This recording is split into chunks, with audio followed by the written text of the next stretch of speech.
allow the luncheon to be started. Once again, we would like to invite all heads of delegations to be seated, and to all media officers, securities, and liaison officers.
Excellencies, distinguished G20 leaders,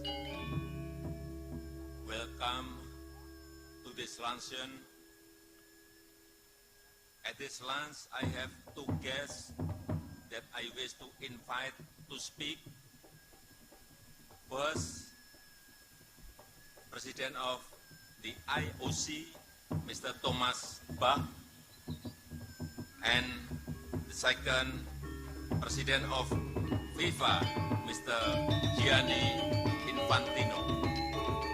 Now I would like to invite Mr. Thomas Bach to deliver his speech. The floor is yours, Mr. Bach. Thank you very much, Your Excellency, Jumbo Widodo, President of the Republic of Indonesia and Chair of the G20 Summit, Your Excellencies. Please allow me first of all to thank our gracious host, President Joko Widodo, for the great honor to be able to address you, the world leaders. I applaud him for choosing its motto for this summit, Recover Together, Recover Stronger, which perfectly resonates with our new Olympic motto, Faster, Higher, Stronger, Together. The global pandemic made it crystal clear how important sport is for our physical and mental health. Sport can save lives. This is why the International Olympic Committee is working closely with the World Health Organization to promote healthy and resilient societies through sport. Olympic athletes are central to this as role models for healthy lifestyles. The excellent cooperation with the governments of Japan and China and our close partnership with the WHO were crucial for us to successfully and safely organize 2 editions of the Olympic and Paralympic Games during the height of the pandemic. During these dark times, the Olympic Games Tokyo 2020 and the Olympic Winter Games Beijing 2022 gave so many people around the world hope and optimism. The countless messages of appreciation from all walks of life are summed up in an excellent way by WHO Director General Dr. Tedros, who said, "The Olympic Games bring the whole world together in solidarity and in a celebration of hope." We can only bring the whole world together if the athletes from all 206 national Olympic committees can participate at the Olympic Games. This is what the Olympic and Paralympic Games are about. The whole world together in peaceful competition without any discrimination whatsoever. For Tokyo 2020 and Beijing 2022, the challenge to bring the whole world together was the pandemic.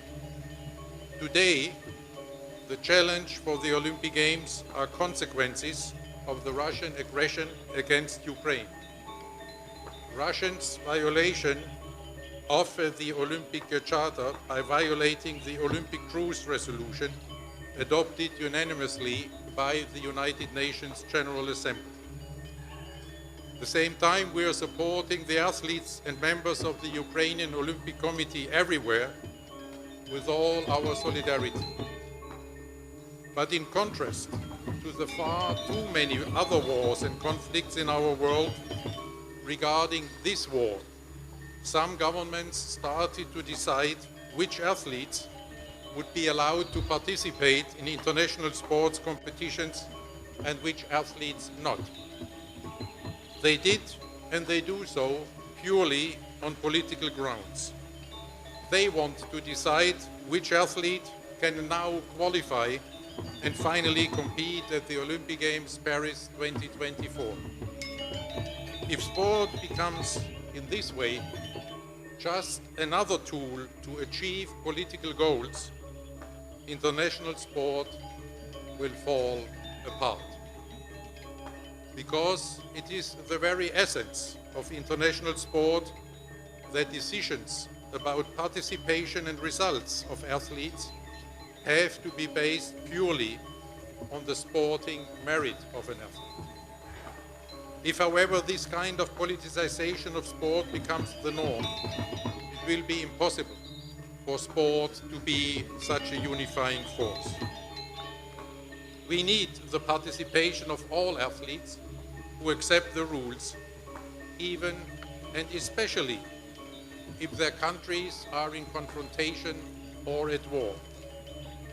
A competition between athletes from only like-minded states is not a credible symbol of peace. In this age of division, our role is clear: to unite the world and not to deepen divisions. To live up to this unifying mission, the IOC must be politically neutral to allow future hosts to welcome the best athletes of the entire world, regardless of political conflicts. I appeal to you, the world leaders, to support this political neutrality. France, Italy, the United States of America, and Australia are the next Olympic hosts. In at least 8 G20 countries, there is already now declared interest in hosting future Olympic and Paralympic Games. This is why I humbly ask you, give us this opportunity to contribute to peace and understanding through sport. Support the autonomy of sport as you have done so previously in so many UN resolutions and declarations. There are not many occasions when all humankind can set aside our differences and come together in peace. As the UN Secretary General Antonio Guterres said, the Olympic spirit is the most important symbol of peace in today's world. Let us not abandon this precious unifying mission of the Olympic and Paralympic Games in a time when the world needs more solidarity and peace. As you, the G20 leaders, are shaping the new post-pandemic world order, I am very grateful that I can personally ask you today to support this unifying mission of the Olympic Games, and I appeal to you to express this support in a G20 statement as you deem appropriate. In this Olympic spirit of solidarity and peace, I thank you for your kind consideration. I reiterate the call to you, the world leaders, that I made already at the opening and closing ceremonies of the Olympic Winter Games 2022. Give peace a chance. Thank you very much. Thank you very much, Mr. Thomas Bach. Our second speaker is Mr. Gianni Infantino, the President of FIFA. Mr. Infantino, the time is yours. Thank you very much, dear President Widodo. Thank you for hosting us in your beautiful, beautiful country. Dear President, dear heads of states and governments, dear delegates, dear friends, I want to speak to you about the one topic which I believe all of you here will agree on. Football. Football is truly unique, and football unites the world. FIFA is an organization of 211 countries, more than the United Nations, and we bring football to the world. Last month we were in India for the girls under-17 World Cup, which Spain won.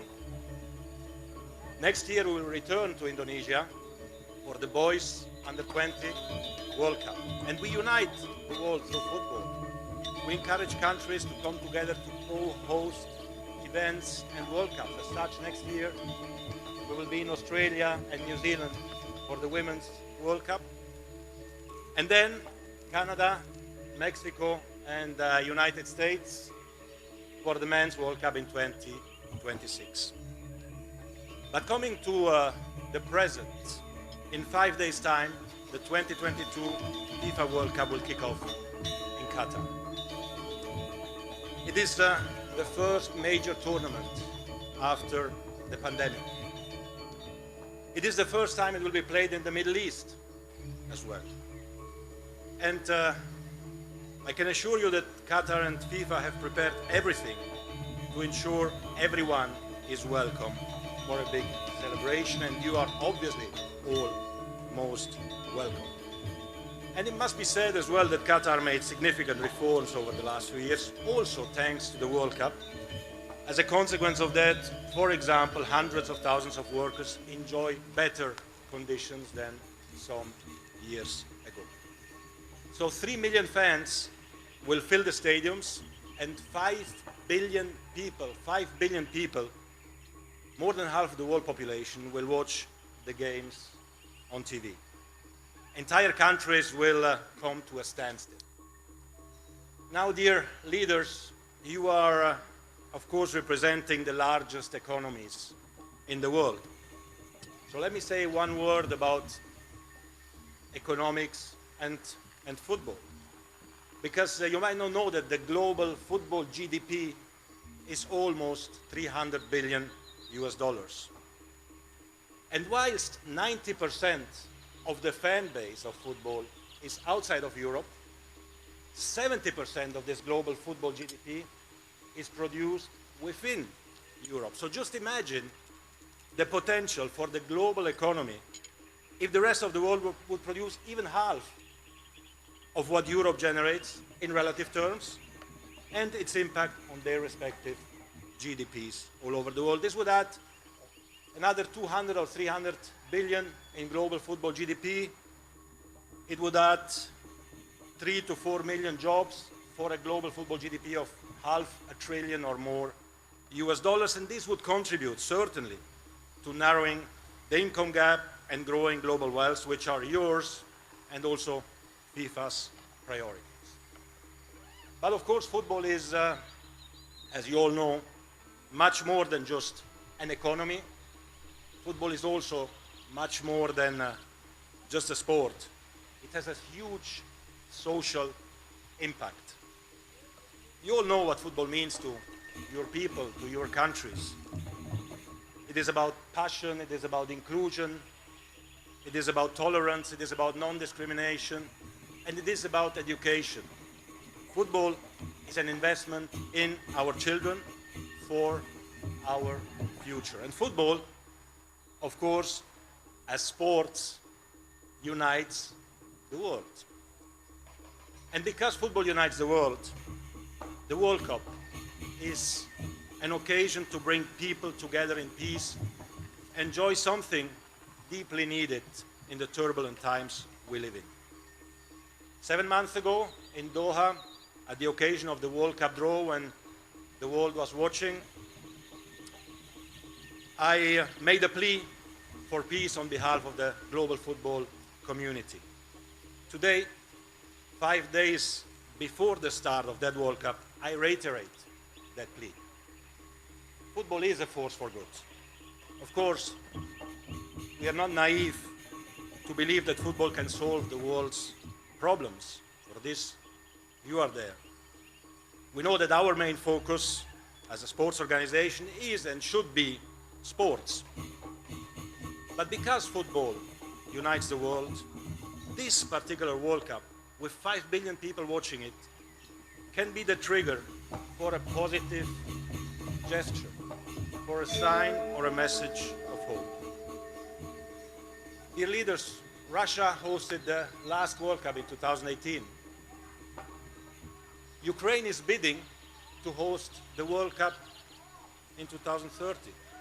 Maybe that the current World Cup starting in 5 days can really be that positive trigger. So my plea to all of you is to think on a temporary ceasefire for 1 month for the duration of the World Cup, or at least the implementation of some humanitarian corridors or anything that could lead to the resumption of dialogue as a first step to peace.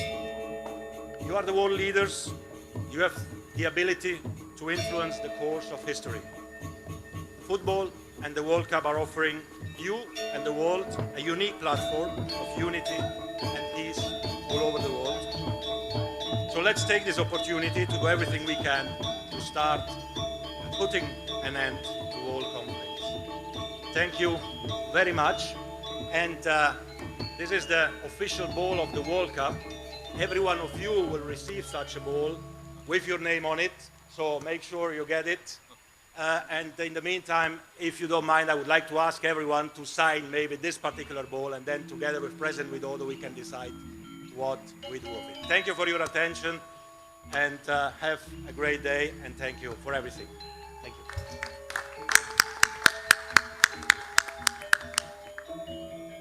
Thank you, Mr. Infantino. Sports is very important in our life. Through sports, not only we become healthy, we also feel happier. I must stop here. Well, enjoy your lunch. Thank you.